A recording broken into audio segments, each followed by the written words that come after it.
Hi, great to have you here for another episode of Neighborhood Photographer, right here on Visual Art Photography. I'm Ray Scott. I travel around my neighborhood a lot, looking for photos. I hope you do too, because there's a lot right around your home, right around in your neighborhood. It could be anything. Well, today's project, we're going to be taking a look at a car. And what we're going to try to do is create some abstract images. It's a lot of fun. Now, you can use any car, but the car that I'm using today is something that I just happened to see on the side of the road, and it's an old rusty Cadillac. And I just love using rust in my images. But we're really actually going to just try to isolate parts of the car so that we can create abstract images, with the idea being that you'll know that it's a car, it's a part of a car, but it's going to have an abstract quality to it. And I think the rust really adds something to it as well.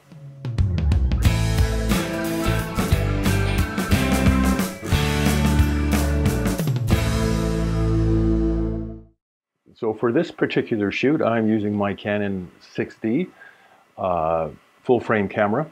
I'm also using a 24 to 105 millimeter zoom lens. So I have the flexibility to shoot a little more wide angle, or quite often for this particular shoot, move in a little bit closer with, somewhere between 80 and maybe 100 millimeters of that focal length. So let's get going on abstract images using a car. So here's our project. I think it's around 1949, this Cadillac. Anyway, it's the rust that really attracted me, and the blue. Now, the unfortunate thing is it started to rain lightly, and it kind of ruined some of my shots a little bit, and I'll explain it as we go along. But this car, I just knew was going to work well for some abstract work. So this is what it looked like, and when you take a look at the front of it, you can see it has all kinds of character. The rust was really going to work for me. So what are we going to do with it?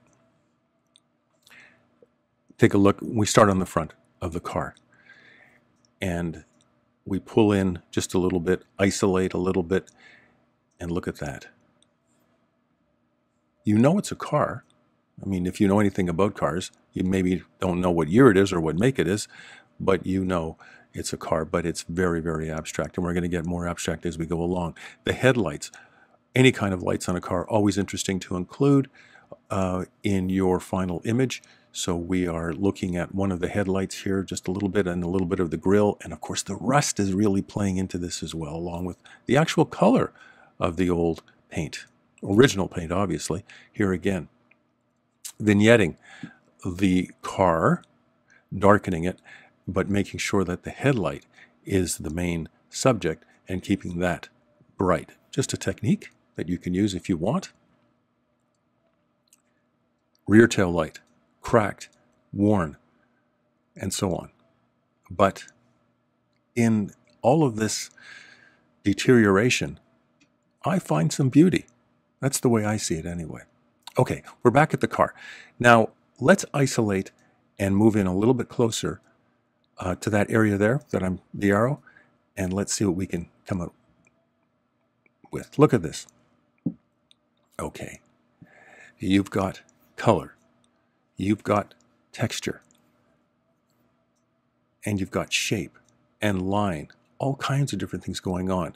Now, if you weren't sure what it is, I mean, the dead giveaway is the handle, the door handle, of course, but look at that, very abstract. Now, something I like to do when I'm shooting rusty cars, it's just something I enjoy, adding a glow. And what I did here, and you can add a glow a million different ways, I just take the clarity slider in Lightroom and move it to the left, and there you have your glow. But you can do it in Photoshop. You can do it any number of different ways, adding a little bit of a glow. I just like doing that when I'm shooting rusty objects. I don't know why, just something I like. Here's the original again.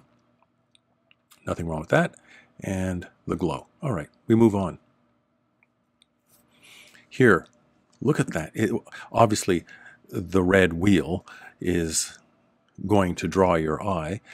And then you had the rusty colors and the original paint, and I ran that through a program, Topaz, and just added a painterly effect to it. Just the way my mind works, Yours may not work that way. I like trying different things. I wanted to add a little bit of a paint effect to that image. All right, now we're going to get away from obvious things like wheels and door handles, and we're at the side front of the car, and you have the hood. You have the hint of what it is because you have a little bit of the windshield and a little bit of the side window, but that's it. Other than that, it's just really very, very abstract based on line and texture and color. Now, you see what I mean? Do you see those little dots around there? That's the rain. Unfortunately, it started to rain lightly, and on this car, because the paint was so old, it didn't resist any of the water. The water did not beat, it just soaked in, and you're stuck with dots. Same thing here.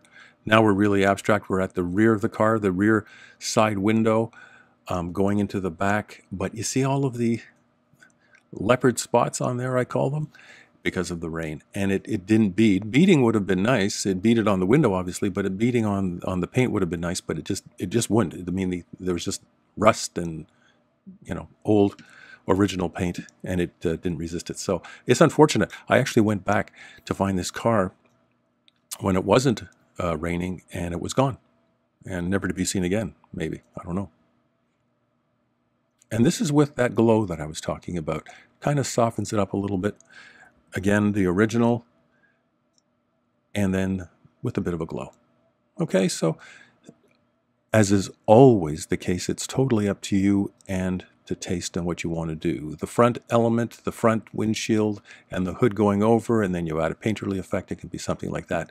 Anyway, the car, any car, new, old, rust, no rust, give it a treatment.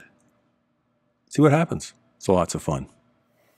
So whether you're using an old rusty car like I was, or maybe you're using something that's a lot newer, I think the key for all of this abstract imagery is to isolate, to move in a little bit closer, to make sure that there's a part of the car that is kind of identifiable, but that the whole image ends up being somewhat abstract. It's a lot of fun. I hope you give it a go. It's right there in your neighborhood, so it's very accessible. Until next time, I'm Ray Scott, reminding you, it's not what you see, it's how you see it. And I'll see you soon.